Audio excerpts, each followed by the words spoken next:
Hey, what's going on? It's your boy BT, and I came here to talk some boxing with the hundreds and hundreds of true school sports subscribers. What's going on, guys? Now, going to get into one of my favorite fighters, but before I do that, a couple of things I wanted to say. First of all, Merry Christmas to all my subscribers and anybody watching this video. Hope you guys have been safe and with your families. Second of all, shout out. I know we don't talk about hockey on this channel, but shout out to my Florida Panthers, NHL hockey. I do for all the local team here in South Florida, the Florida Panthers, Yarmer, Yager, the young guns playing good hockey right now, 5 straight, like 5th seed in the East right now, so it's good being a long-suffering Florida Panthers fan. But anyway, what I wanted to talk about, because we talk about boxing in this video, Terence Crawford, it was reported today that he will be his next fight in February. They're looking to having it in New York City at Madison Square Garden, so around February 27th is what I was hearing and what I read in the article on USA Today for Terence Crawford. They said that they might even put Felix Verdejo on the co-feature. So, Crawford will be the main event. You'll see Verdejo in a step-up fight, kind of stepping up his opposition and not fighting hairdressers this time. But look forward, Terence Crawford the 27th. But Bob said something that I kind of wanted to get into. We kind of know that Crawford is the fighter with the biggest potential in the top-ranked stable. So with that being said, you have the potential Pacquiao fight on the table, but right now, as it stands, we don't think that fight's going to happen. So, granted that fight doesn't happen, and that Pacquiao doesn't pick Terence Crawford, we can assume that February 27th he'll be fighting at Madison Square Garden, headlining an event on HBO. But Bob said that he wants to get Terence to fight 2 times within the first seven months of 2016. So, he wants Terence to get some work early in 2015, or 2016 before the prime months of boxing come, the months where the best matchups traditionally get made.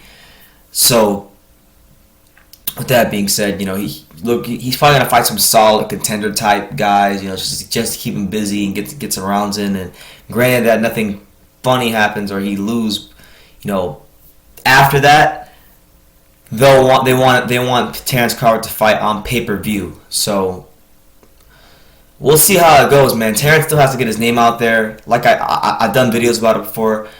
Terence has to start building that fan base outside of Omaha. I don't necessarily believe that he's gonna do it all in just 2 showings outside of Omaha. Like 2, this year he fought twice in Omaha, I believe, and once in San Antonio, Texas. So if I were Arum, I would do more than 2 fights before you just kind of make him a pay-per-view star. But who knows, man? If they get the right opponent there with them and he looks the right way. And he can captivate some people. I'm sure he'll be in line for a good pay-per-view fight. But then you gotta start thinking to yourself, okay, if he's in a pay-per-view fight, then who would his potential opponents be for that first pay-per-view fight? He's not gonna fight Postal right away because Postal is probably gonna take 1 or 2 fights. Then you have Provodnikov and Herrera reportedly set to do battle in their rematch soon. So it is what it is there. Terence isn't going to get any of those guys. So are we looking at maybe Terence fighting Lucas Matisse, who just come off a loss? Hopefully he doesn't do that because that wouldn't be looked at as a great win for him. So, it's going to be tough finding a solid opponent that people won't try to go out there and discredit. But I think they should do, if I were Bob Arum, I would try to do more than 2 fights outside of Omaha in the New York and LA areas before I just make him a pay-per-view star. But Arum's been in the game for a while. He's groomed plenty of fighters. He knows what he's doing. So why not trust what he knows? But that's the news. Arum looking for Crawford to fight his first pay-per-view fight late 2016. So that's something to look out for. I'm excited for it. Crawford's doing great things in the sport of boxing. Shout out to that. Hold on, let me turn this light off. Hold on a second. Turn that light over there. So, let's see. I don't know what it is, but for some odd reason, the Terence Crawford picture back here, it's like there's a glare on it. But shout out to Terence Crawford anyway. I was trying to give him some shine there, but I'm looking forward to it. He's a guy that brings plenty of great attributes to the ring: a steak knife sharp jab, switching styles at the drop of a hat. He's not a big puncher, but he has the spirit of a big puncher when he's in there.